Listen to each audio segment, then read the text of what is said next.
my thought process was I'm going to get to the bigger guys, invest with them as an LP first, right? Learn the process, understand what's going on, do due diligence, go meet with them as was office, go see the construction site. And then I did all of it. Like, I don't care if I need to spend like, I don't know, $1,000 going there, right? Stay there. But I learned for like 20,000, like $100,000, right? By just going there and talk to very experienced people. That was my thing. So, and I said, okay, I want to be in 10 deals before I actually do anything else myself. And I just became the LP position in 10 deals first. What's going on, everybody? Welcome back to another episode here on the Multifamily Wealth Podcast. In this episode, I'm chatting with Igor Shaltanov, who is an investor based out in California that is raising capital to buy deals in numerous markets throughout the country. And Igor's got a really interesting story. He was a former professional water polo player, grew up in Russia, came over to the States, and started buying real estate by investing in single family homes and then some small multifamily properties before realizing that he wanted to become a passive investor. So he got into the business through actively investing in small deals, realized that he wanted to be in larger multifamily deals, and decided to start investing as a passive investor before actively pursuing any deals. And we talk about what he learned over the 20 plus investments that he passively invested in with all different types of operators, both in terms of markets, product type, a lot of new development, a lot of existing multifamily.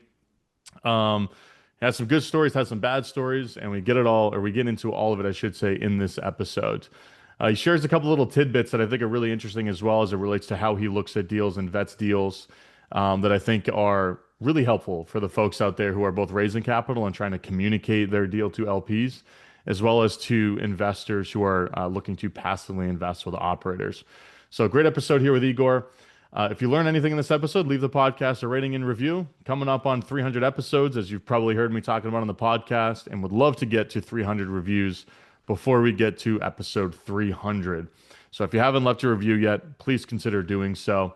But without further ado, let's get to this episode with Igor Shaltanov. All right, I'm here with Igor, as you just heard, somebody with extensive experience in the multifamily real estate business. Looking forward to our conversation, or Igor. Why don't we start with your backstory? Let's talk a little bit maybe about what you were doing before real estate, kind of how you found the real estate business, and then we'll get into what your business looks like today. Oh yeah. Let's do it. So Alex, thanks for having me, number one, right? And everybody, hi, and thank you for listening to us. So I want to start with, I was from Moscow, Russia, right? And then back in the 90s, I was one of my friends, and maybe I'm like 14 years old. I'm trying to remember that time, but probably 14, 12.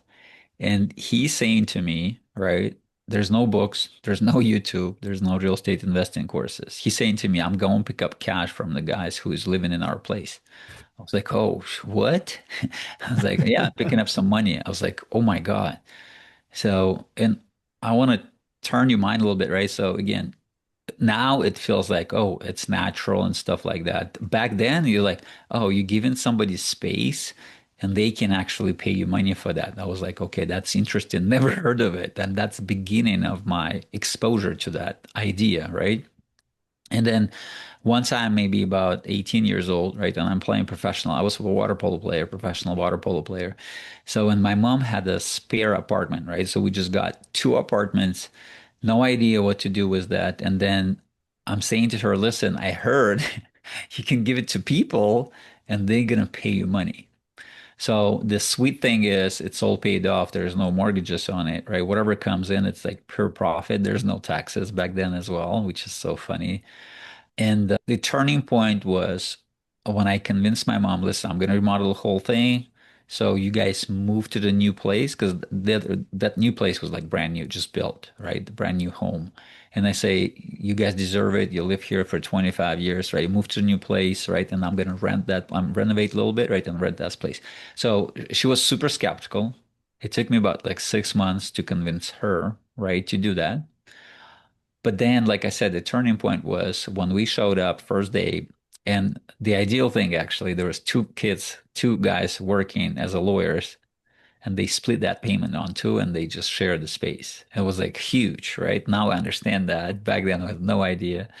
So, and they were never using kitchen. They eating outside, right? And then they just come back home, sleep, right? And it's great, great stuff, right? And then mom, when she sees the first payment in envelope, and it was equivalent on her paycheck for a month. And she was like, "Oh my God." I was like, "Yeah, how much work you did for that?" It's like almost nothing. And you did equivalent of your check working 9 to 5, 20 days a month. Yeah, I'm gonna stop here. Yeah, no, I love it. I mean, I think a lot of folks probably find real estate in some similar capacity, right? Where it's like, one, I'm no longer trading my time for dollars, right? I think that's kind of the fundamental concept that people are attracted to.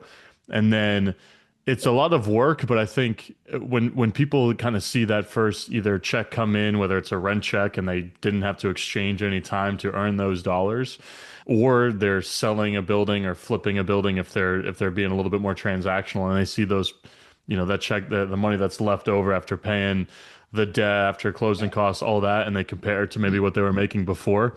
I think that's a pretty triggering event for sure. Yeah, I think it makes you head spinning and you start to think that direction. And that's what I'm trying to, highlight here, right? This is what the change of my mind says. Oh my God, so this is actually possible. And that's a real estate and it's tangible and all this good stuff comes with that. Absolutely. So what happened after that in terms of, walk us through kind of that event and then, maybe where it started to become a little bit more of a focus, a career, et cetera. Yeah. Yeah. So the second piece was you have to have a business, right? I mean, unless you go to and win Powerball, right? You have to have a business to Yeah. cash flow, right? To just put yourself an opportunity to earn money, right? To sell that business, to grow that business. I mean, all the good stuff again comes from the business ownership, right? And first of all, when I was playing water polo, the idea was not to blow the cash, right? Not to blow it. And then if it's on a bank account, right? You got this principle of, oh, I got so much cash, let's do this and let's buy this and that. So for the real estate piece, if you own apartment, let's say you bought an apartment, it's a rental, right? It's a process to kick out tenants, put it on the market, talk to this. By that time, you're like, oh, maybe I shouldn't be selling this, right? There's no immediate access to the cash. For me, it was a huge plus, right? The benefit. Why? Because I cannot make emotional buy. So, and I was thinking through the sheltering the money always, and not just on a bank account when it pays like 4%, 2%, right? When you can transfer and then still purchase something or buy. So, but it actually a little bit longer process, right, to get it out, to get a liquidity from that, right? And it was working really well. Why? Because I said, let me 10x that apartment and I'll buy the second, the third, the fourth. And that was my path, right? I was buying one, two, three, four. So, and the management piece of it was pretty easy. Why? Because back there, right, people were not entitled as much. Maybe I would put it this way, right? For example, I'm in California, right? The tenants in California very, very, right, demanding. So it's a huge difference, right? So, anyways, my transition was so I got about 10 units, right? I was renting this to people, was cash flowing, right? All of them paid off, no mortgages. And then once we moved to United States, right, we had the business, right? And business started to cash flow after 5 years or so. And then I was like, okay, now I need to create the same idea in the United States, right? Let me sell my portfolio in Russia, right, and buy single family houses, right? I didn't know better. So I lived in a house and I thought, okay, let's go through the houses. Let's buy a house, let's rent it, rehab it. So I bought the first one in 2015. And as always, right, I was thinking through the value add, right? I didn't buy a brand new house. I bought it a little bit, beat up, right? And it has to get through renovation, I would say kitchen and right backyard, and that's it. So those are the big two. And then I finished that. So I brought the value up to the market, right? And then I rented to the people. And that's how my experience started. And the first, I would say, 2 years, the aha moment was, okay, listen, it's a very management intensive, very intensive. Why? Because people are demanding, and then whatever the request is, you need to fix it immediately, almost like the next day. And if you don't, right, they just keep bombarding you with messages and stuff like that because I start to use leverage, right? I put as little as possible, right? Because I start to think through, okay, so if all of my stuff cash, how much you can buy here, leveraging that cash, right? So now it's immediate, like a blow up, right? You get immediate boost, right? In the equity side. And because I did that, the percentage of what you're earning, like minimal. And then once the tenant left, and then you're stuck for a couple, like 2, 3 months because you want to re-tenant with the good people, right? And again, it takes time.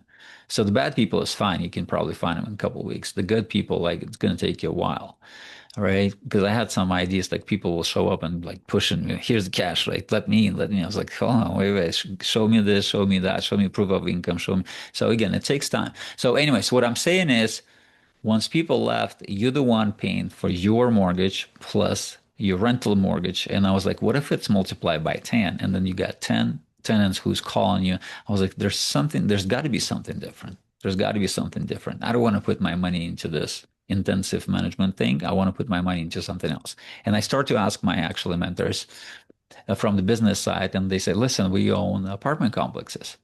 I was like, oh, wow, makes sense. There's one roof, right? There's, one space. If you got maintenance team show up and then they, servicing all the apartments.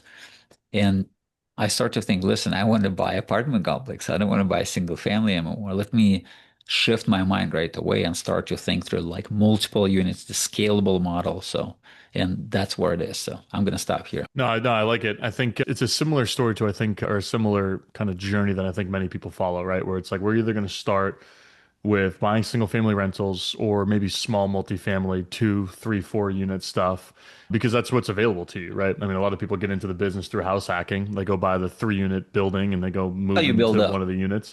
And it's kind of that's the logical first step into real estate, right?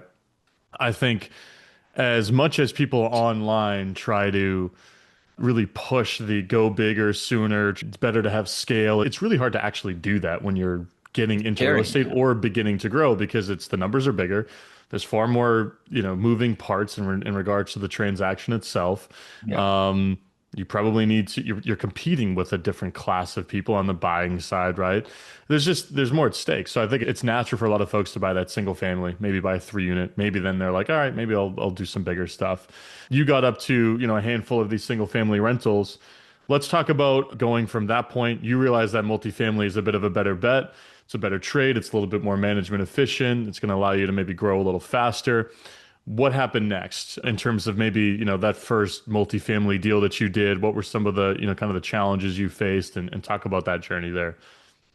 So that was exactly actually the journey of me as well. So it was scary. It was, sizable. How can the first of all was like, how can I afford to buy $20 million apartment complex? It's kind of weird, right? What if it's gonna go wrong? Even so, I bought it, right, with somebody, right? And then I was like, no, I need to find the partners. I need to find the partners. I probably want to go 1, 2, 3 with the good partners. They operate. I don't know. So I was like completely in dark back then. I think it's like Quick 2020, interruption. 2019. Perfect. 2019. I was just going to ask you 2019, that. yeah, Yep. 2019, yeah.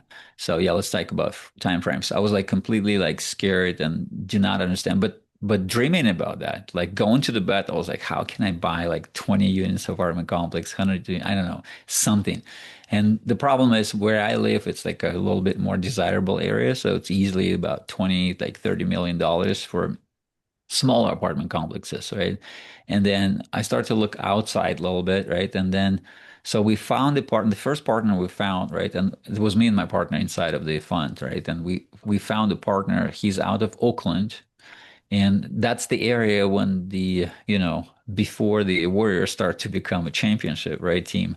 So that was just not the best place to stay, right? And overall, it just to leave. And then once they just start to become a little bit more recognizable and they won the first championship, the money and the attention and all the cash start to come into the city, right? And I said, listen, we can bet on that, right? Because it does make sense. You actually want to be on a trend of anywhere, like sport trend, Olympic Games, something, right? And that was in this case, I was going to the 2019, I think, or maybe 16 championship for Cleveland Cavaliers. I think 15, 16, if I'm not mistaken. They played in 15 and 16. Yeah. Yeah, 16. I think it was 16. And then I was really familiar with the area because I was going to that game, all right, multiple times. And then I stayed there. I just spent some time. And then by luck, I spent some time in Jack London Square, right? That's a little place in Oakland. And the reason why, because the game was at 6 and we should show up at 4, maybe at 3, and then we need to spend. And I was like, oh my God, I really love that place. It's by the ocean and stuff like that. And we found an operator who's focused on one city only, and it's going to be like Oakland. I was like, wow, I want to be in Auckland. And the reason why, because I just stopped training. So, and we invested with them first. And my thought process was, I'm going to get to the bigger guys, invest with them as an LP first, right? Learn the process, understand what's going on, do due diligence, go meet with them as was office, go see the construction site. And then I did all of it. I was like very, very strategic about that. Like, I don't care if I need to spend, I don't know, $1,000 going there, right? Stay there. But I learned for like 20,000, like $100,000, right? By just going there and talk to very experienced people. That was my thing. So, and I said, okay, I want to be in 10 deals before I actually do anything else myself. And I just became the LP position in 10 deals first. I love that. No, I mean that clarity is huge because I think people really underrate that. I think, especially given the access to a lot of these deals that are run by really experienced operators, in terms of you can invest with relatively low minimums, right? You don't need for a lot of deals $200,000 or something like that to invest alongside somebody who really has experience and who's been in a market for a long time, built a real business, et cetera, et cetera. There's a lot of folks who are probably doing deals in an area that you want to invest in personally, or using a strategy that you want to employ, even if they're in a different market and there's some overlap there, where you can invest for 25, 50, 75,000, whatever the number might be, right? There are those types of folks that you can invest alongside. I know in our business, we have many LPs where they want to be an active investor. They invest passively while they're looking for that deal that they can go and actively buy. They're on our updates. They kind of get a sense of how we communicate, not necessarily buying access to us because that's not really what it is. They're investing in our deal. But then being an LP, we're obviously going to try to service them at a high level of service. And if they've got questions about how we're thinking about making decisions at the property, what we're doing, et cetera, like we're just a phone call away. And I think that's a really underrated part of, or underrated method, I should say, of getting into the business and really learning what you're investing in without actually taking all the risk of like throwing a deposit down and actively pursuing a deal. And the fact that you did 10 of them, I mean, that's huge. Were all 10 of those in like California and the Oakland area, or did you start spreading that around in different, kind of markets with different operators? What was Good your thought question. process Yeah. there? Yeah. So because, and the thing was as well, so I feel the COVID changed the whole perspective of it, right? Because we did got into the Oakland market, right? And then once the COVID hit, and then we see those regulations and people saying, "Oh, you guys don't pay rent. Yeah. You don't need to do this." You didn't. I was like it was a really weird time, by the way, right? And it's affected a lot of, I would say, mid-range, right, operators, probably like smaller ones. Why? Because if people are not paying in those buildings, right, that's huge effect, right, to the people who's owning the property actually on the backside. So, and what I'm seeing is, I was like, do you want to be in California? Do you want? And then I start to talk to a lot of investors, right, and people who's like a little bit more experienced than me inside of the 100 plus unit buildings. And they were saying, you know what, we start to move out from California. We're looking at Texas. We're looking at more like a Sun Belt and just the different states. And the reason why, because we want to be on the favorable side of ownership, but not a tenantship. So, and then we start to look out. Yeah, we start to look out. We branch out to Texas and we start to look at North Carolina, South Carolina, just got all of those deals outside of California. Yeah, I mean, I live in Boston, Massachusetts. Pretty similar dynamic at that point in time in terms of kind of what was going on in the Massachusetts, Yep. region. And then if you head a little farther south, New York, I had some friends who live in New York who invested in New York, and that was a very similar dynamic to what was going on in California. And yeah, I think that really expedited people's focus in terms of, or move to maybe focusing out of state, I should say. Specific question in terms of what you learned as you invested alongside these different operators as an LP. What were some of the common traits of the successful operators that you did invest with in terms of, hey, this deal went really well, or I really enjoyed investing with this sponsor operator because of these reasons. They did this stuff well, and in terms of what you learned from being an LP there. Yeah, I think the biggest piece was the market cycle, right? And then the market cycle would be in like 2021, 22 was really, really tough. And then it really showed, the market showed who it can actually operate and who can own the buildings, who cannot. Because we lost the money in two deals. and then one of them in bankruptcy, and then both of them are actually brand new construction Wow. because the construction got stuck and delayed, and it's became like two times more expensive. Unforeseen things opened up once they start to build. I mean, that was like really, really tough to do that. And the difference was one operator was, I don't know, maybe like honest or maybe more dialed in, maybe more responsible. And they actually pushed that through. They found the financing, they found a gap finance for construction, and they drag I cannot even say anything else. They just drag it to the point when we maybe break even. We're not going to lose the money, hopefully, after like 10 years hold, not even 5 years hold, 10 years hold, right? But we Wow. we most likely could just get our capital back. So, but then other guys, they just, went through the bankruptcy, right? They couldn't finish the construction and they basically sold it to another group, wiping out all the equity. So, and the biggest takeaway, I think that's a people business, no matter what, right? If you get lucky, I'm talking about on a project level, right? That's fine, right? And everybody's like looking like a rock star and a hero.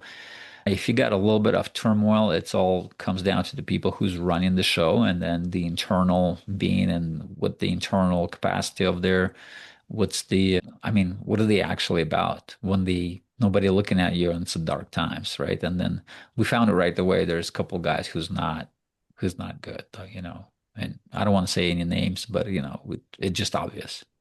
Yeah, I'm personally, or well, I mean, I technically still am, although the deals are probably wiped from an equity standpoint. But I invested passively in a few deals in 2020, 2021 to just, put some money out in terms of outside of what we were actively doing in the Northeast to get exposure to some different markets. Hey, I'm going to invest passively and see how this operator does things in Texas. And I invested in a Texas deal, an Arizona deal.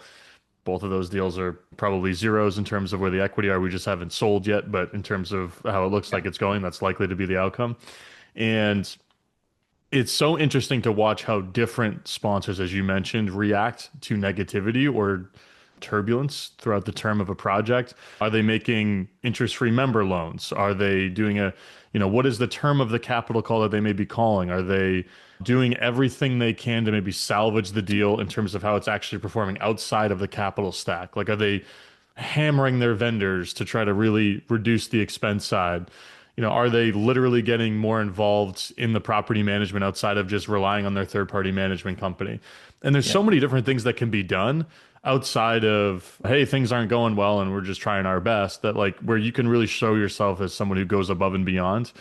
And it's really interesting to watch different groups react differently. And as you mentioned, like you got exposure to a handful of different groups, I'm sure, in terms of how they all work through these challenges. I mean, a lot of the folks listening are LPs in a number of different deals with different operators. And I think that tells you a ton around, or about who you want to invest with moving forward. And what's tough is like you can do a lot of that diligence before you invest. You can't do 100% of that diligence before you invest, right? Yeah. Because you don't really know until you're in a deal like that. But I think it's a good point, right? We Yeah. all think about the numbers and the market and the deal, but at the end of the day, you really got to spend as much, if not more time trying to evaluate the individual or the sponsor group if there's multiple individuals behind the deal itself and try to Yeah. understand like emotionally just from in a general sense how they actually act when things go sideways, which I think is a little tougher just outside of an operating agreement or a PPM too, which I think is big. I always say, just want to add up a little bit. So, like, the underwriting is great, right? And this is something what we control. But then there's how many pieces so we have no control over, right? And this is usually the problem, right? Yeah, exactly. And a lot of that stuff is you have to do your best. You have to do as much as you can. And there's a lot of things you can ask, right? You can dig into, tell me about a deal that has gone wrong that you've, managed and how did you deal with it, right? Like there are Yeah. some questions you can ask to start to dig into that. But it's just like random life events. Like what happens when one of your sponsors gets a divorce or him and a business partner break up and they own the deal together or something totally random happens that's it occurs in the market that's unrelated to anything they're dealing with, at the managerial level, external factor. And it's trying to get a sense of like, are you the type of folks who are going to pony up some cash and do an interest-free member loan to the deal to get us through some period of hard time, or is you just going to hammer a capital call right off the bat and just throw your hands up and say, what's this is how we fix it? I think it's really important to try to dig into who the people are that are running the deal. So I think that's a good point. Let's talk about how you actually work with other GPs. I think this is an interesting conversation. You've obviously been an LP. I'm sure you have co-GP deals in terms of when you've started, actively investing. I guess talk about how you approach that in your business right now. And then maybe there's going to be some follow-up questions in terms of like best practices when co-GPing a multifamily deal, for example. Let's just say we got a large multifamily transaction. We've maybe got a few parties involved. Talk about how you Yep. conceptually think about putting those deals together. Yeah. So again, co-GP meaning so it's bringing the funds right now at this point. So we just go out and raise capital, right? And that's how co-GP was different groups, right? At this point, again, I'm looking at capital stack because there's a couple of deals that's the next layer of previous experience, right? If there is equity, like a private equity group who's, doing some type of a loan or whatever, the equity investment and stuff like that. So the PE piece of it is huge. Why? Because again, a lot of deals, I would say, they were demanded by that group, right? The private equity money. So to do certain things, for example, if you didn't pay one time, so we just force you to do like sell it or whatever, right? Or taking over and something like that. And then what I'm doing, like what I'm currently doing, right? I'm looking at the capital stack very, very diligently, for example, right? Again, right now, I feel like, again, that's my personal appearance. It's still really good interest rate, right? If we can lock it for the next 5 years, 10 years, that's huge, right? So now we got less variables. There's less X factors, unknown things, right? Back then, if you can lock it at 3%, you ask people right now, it's going to be 100% yes, we're going to lock it, right? Because it just, market turn. So, but I feel like still today is a good time, right? Because it's like 5% interest right now. If you can do the assumption of the loan, again, if there's a group who's capable of making an assumption, that's already a huge win. Why? Because the Fannie and Freddie will just, go out and ask you like thousands of paperwork, thousands of different things. If you guys see in the group make an assumption, that's huge. Why? Because again, they already check all of the due diligence basically for you, right? And that's a big piece. So what I'm saying now, so I'm looking for those deals. There's two things. One, the agency already checked them. The second one, so you got cheap money. So it's like 3%. You can find like probably 375, three. And now the recent now we got like 301%, right? Almost to 95. So what I'm saying, that's a huge piece of it. And again, how we approach that, less partners, that's huge, right?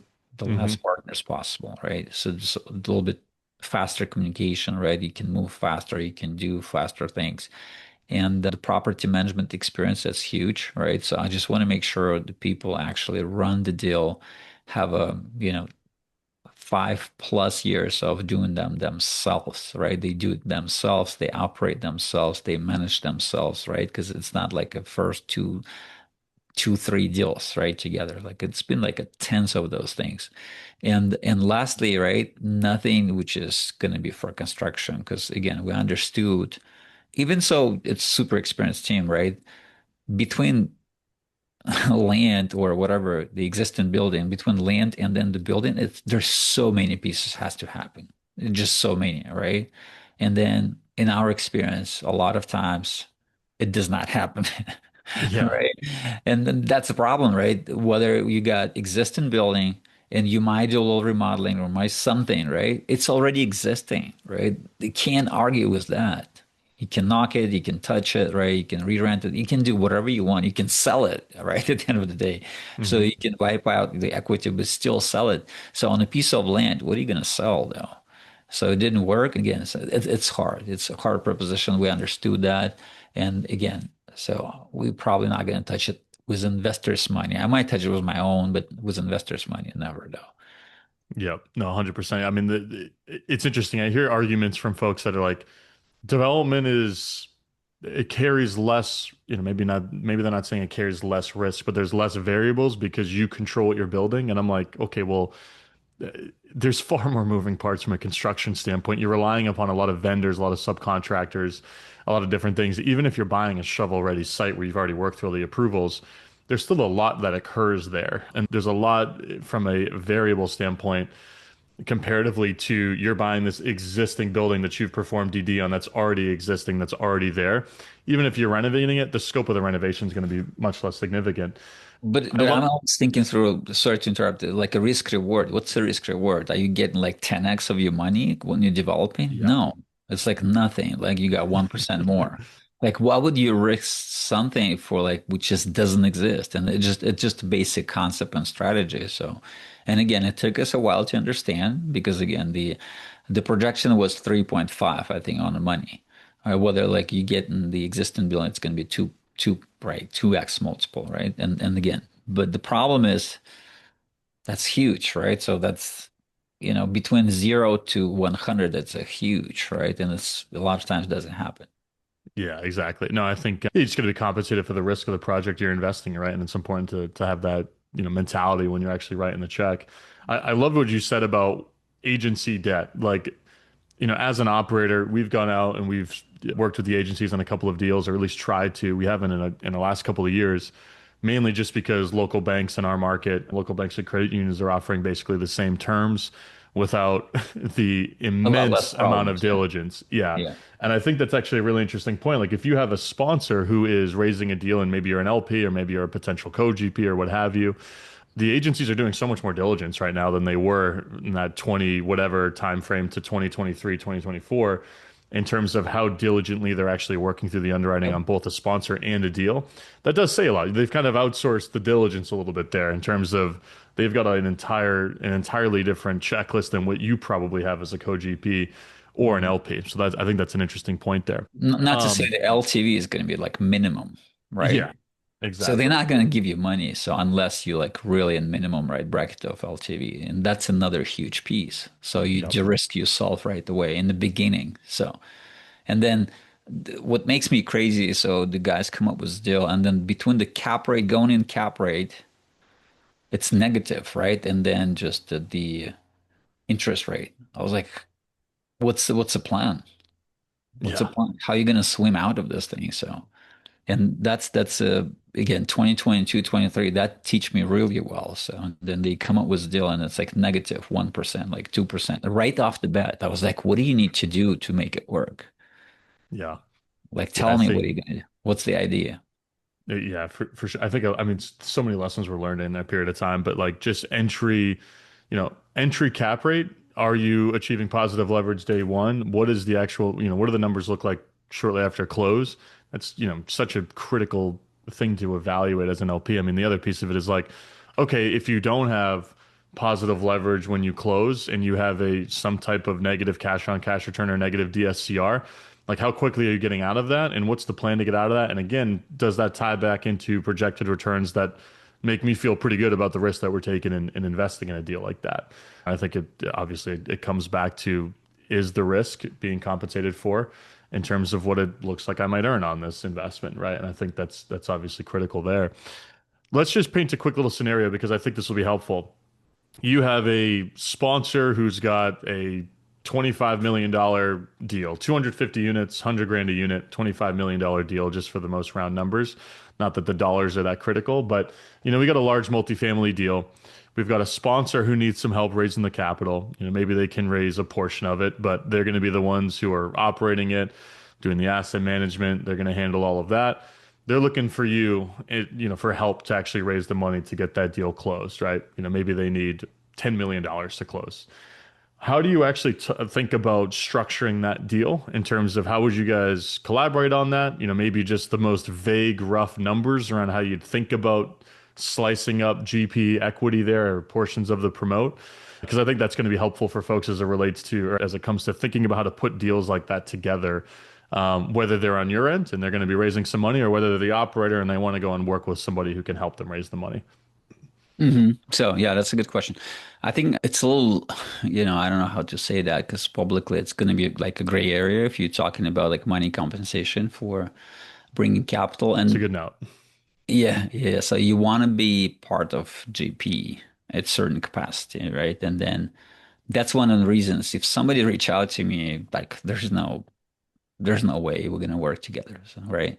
It Yeah. has to be like through like couple years, we build a relationship, we probably put our own capital, we see how they work. That's gonna be a long journey. It's long, long journey. So I'm not, I'm not gonna pick up the phone and say, oh yeah, we're gonna work with you guys, we'll bring some money right into no.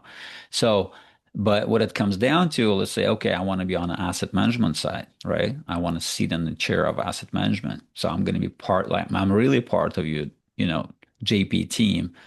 And then, and again, based on that, now you can start to talk, okay, so you're an asset management team, right? You're part of JP, like a real part of JP team. And now we can start to talk about like the capital and how much we want to bring. And the compensation is going to be based on, work, but not on the money you brought into the deal. Got it. And if let's just say like you're a partner in the deal, you're doing all of this in a compliant fashion, right? You're Yeah. co-GPing, you're a general partner in the deal, you're a manager in the entity, you're providing some level of contribution to the whole thing, maybe helping Contribution to the, yeah, investor relations. You're involved on an ongoing basis. You're on the asset management calls. We're yeah. doing so in a compliant fashion. How do you think about like slicing up a general partnership in terms of like allocating different, percentages to maybe different people for what they're providing to the actual deal itself, assuming that we're doing so in a compliant way here? What I can do, because again, it's a little bit of the area, so maybe I don't want to talk it publicly that much, but I can Got share it. with you the spreadsheet. You can share with your audience if somebody reach out to you. So I can share the spreadsheet and it just clearly says, because I mean, for example, like if you bring in capital, it's 30% of what's available inside of JP. I'm not talking about the whole deal, right? Yeah. And depending on that part, so you can just see that spreadsheet. I can do that for sure. So, but I'll That'd be probably, great. Yeah. I think even what you just mentioned, right? I mean, it's one of those things I hear you, right? Like we're not making, we're starting to cross into maybe we start talking legal stuff here, which obviously neither of us yeah. want to do. But just Because I the have a idea of law like, degree in the past, and I'm very kind of and SEC and again, if you're in a different country, that's fine. So if you're not in the United States, you just really want to be kind of okay. Talk to my lawyer. 100%. Yeah, no, I hear you. Let's talk about maybe what you're seeing in the marketplace right now. I always think this is a great way to kind of wrap up shows where I think there's a lot happening right now in terms of different areas within the country are experiencing different things, right? Multifamily in the Southeast versus the West Coast versus the Northeast versus Texas. Like there's a lot of stuff going on here. Different markets are experiencing different levels of distress, different rent growth, rent decline, et cetera. Talk about what you guys are typically looking for right now in terms of like product type market and maybe why that's where you're looking at the moment, or at least, where your operators are, where you're looking to co-GP with folks. Yeah, yeah, yeah. So I think there's a couple things. Once again, it's huge opportunity if we look at, like again, let's say this. You are looking back in 2021, 22, right? You say, I would rather lock that rate for the next 5, 10 years, right? Than just, floating rate and then just get killed like I was. And now you have an opportunity to just take over the loan, right? There's a loans which is Mhm. originated at 10-year mark, all right? For example, on the deal we're doing right now, we paying and it's 65 LTV. We paying principal and interest. So we already build in equity with every single payment to the agency. How can, I mean, and there's enough Yeah, at cash. some What I'm low saying, there's rate. enough cash Yeah. flow to pay back like principal. That's huge. You're already building that thing. You know what I mean? So this time, how can you get better than that, right? And it's at 3% interest. Like it's zero money. Like basically they just giving you money to buy real estate, right? Hmm. So I'm looking at those type of things. Why? Because again, that's huge advantage of you, right? If you can do that. So the second piece is again, going in, I mean, it's got to be positive leverage. Like whatever you guys do right now and extrapolating into the future, are we going to be able to rent the race? I mean, raise the rents? I'm not sure. I'm not sure. But if it's going to be at, at the same level, are we going to be able to sustain? Yes, we will, right? And then once the interest cuts start to come through, right? So now you got compressed, cap rate. Now you build value, like just exploded right away. So I'm trying to think through strategic position, right, of finances. So where are we at inside of like 2, 3 year mark, right? Are we going to be actually, because the one lesson we learn, right, uncontrolled debt on your property, that's huge piece, right? If you cannot control that, that's going to be like blown out at a certain point. So that's one. And then the second, I mean, the third one is again, it's a little bit newer vintage. I stopped to touch like 1976, 1982. So that's a way too far out. We're in 2025. If you're Yeah. looking at 2000s, it's a 25 years old. Maybe we got stuck in the past a little bit as well. So, but look for 2010, 2000 to 2010, right? Now you got 20 years old property in average, right? And I feel like we're going to start to look at those more, those type of things, those type of vintages more. Yep. I think that's great. Yeah. So to summarize, loan assumptions are great, especially with a low rate where you're paying a large percentage of that payment towards principal. And if you have positive leverage with a P&I payment, I mean, that's a really great That's position huge, to right? be in, last 15, 20 years, maybe year built. I mean, that's probably a lot of those deals that were built from call it 1995 to 2005. Like if you're buying those now, all of that key capex is basically end of life if they haven't replaced it. And you're basically buying something where you got to throw the roof on, throw some new heating systems in, whatever, cooling systems, and now you're taking it into the next stage of ownership. Yeah, it's like all the old stuff, the 70s, 80s era properties, like the Yeah, capex still on beat that up. may need to So be done beat up. again. Yeah. It's which is an interesting position for a lot of the folks who are buying those right now. Real quick, just markets. Where are you looking? Still anything up in Oakland still? Are you kind of southeast? You've headed over to the Carolinas, No. Texas, et cetera. Yeah, no California, right? But then we did the North Carolina and then Texas last two deals, though. Gotcha. So those are still the focus. Yeah. Real quick on Texas, just out of curiosity, I think Texas has, been in the headlines quite a bit as a market where there's a lot of deals that are now trading at like loan balance, et cetera. Is that something that you're seeing? I'm speaking so broadly here, but if we're talking the big ones, Houston, Dallas, Austin, maybe San Antonio, are you Yeah. seeing deals trade for significant discounts to like 2020, 2021 trades? Yeah, it was a story of even better than that. So it's end of 2024, right? And they just come out on the market. We said, no, we're not going to pay you that. So we just want a 5 million less. And then they said, no, we were so sad, right? It's end of the year. So we thought we're going to get that deal. They come back January 2nd and they say, just pay us whatever you want to pay, right? And then, yeah, because I mean, that's a tough time. That was a tough time, right? And you're right. There was a big discount, right? And then once they come back, just imagine you want to sell the car, right? And then the buyer comes to you, but then now you're just reaching out to buyer and saying, listen, do you want to take that car? Yeah. So, and again, we were able to get a lot of things, a lot of perks, Yeah, I think that's happening a lot, especially in. including the seller finance for like 1 million Yeah, they're like, we just want to at get out of this 0% deal. interest. Yeah, we just want to move on type of thing. It sounds like, I mean, Yeah. I'm an LP in a deal in Houston that was bought in 21. And yeah, I mean, it's not going well, as I mentioned Again, earlier in the it's show. painful. I feel Yeah. sorry for people, but again, so what can you do? Like, do you want to buy it at the high price? No, you want to buy it at the lowest possible price, right? And that's the time right now. So, because people are going through tough times. Yeah. It's a good time to be a really well capitalized, Yeah. experienced buyer that can secure lending, that can operate well in a market like Texas or Florida or maybe, Arizona, where some of these deals can be bought at pretty steep discounts to what they might have traded for 3, 4 years ago. And Um, again, one more metric I want to mention. So, mhm. nobody wants to touch multifamily right now. Nobody. Like nobody wants to invest. It's hard to raise capital. Nobody wants to buy it, right? Everybody like staying away from that whole idea, right? This is the time to buy. This is not the time to sell. Yeah. So like when everybody was screaming in 2022, take my money, give me some multifamily. So that was a time to sell. So that's another huge learning process, right? When you go on the stock market, when you go on, to the store, right? You want to buy it at the sale price. Now you don't want to buy it you know, at the highly inflated price. And this is what's happening right now. Just listen to the market, listen to the people. Nobody talking about multifamily anymore. Yeah. No, I mean even in the deals that, we're not even in these markets that have where people who have invested are experiencing a lot of distress. Like, within an hour of Boston where we invest, like we're not dealing with distress. There's no financial distress. Rents are still up, pricing has stayed pretty consistent, cap rates haven't moved. and it's still much harder to invest because there's just still national broad headlines around the state of the multifamily market. And that's Yeah, even in an area that's been a little bit less affected by what's happened over the last 3 years from a rate standpoint than the absolutely. Southeast, Southwest, or, Sun Belt in general. It's just people are just like, there's not as much excitement around multifamily investing as there was, at least, since I've been in it, 2016 to now, in Not at all. 2016 Yeah. to 22, a different game. Anyway, this has been great, man. I want to get you out of here on time. Where can folks learn more about you, reach out to you, all that fun stuff? So yeah, we got winrealestategame.com because I play professional sports. I really love sports. And actually, my kids are playing sports, all of them.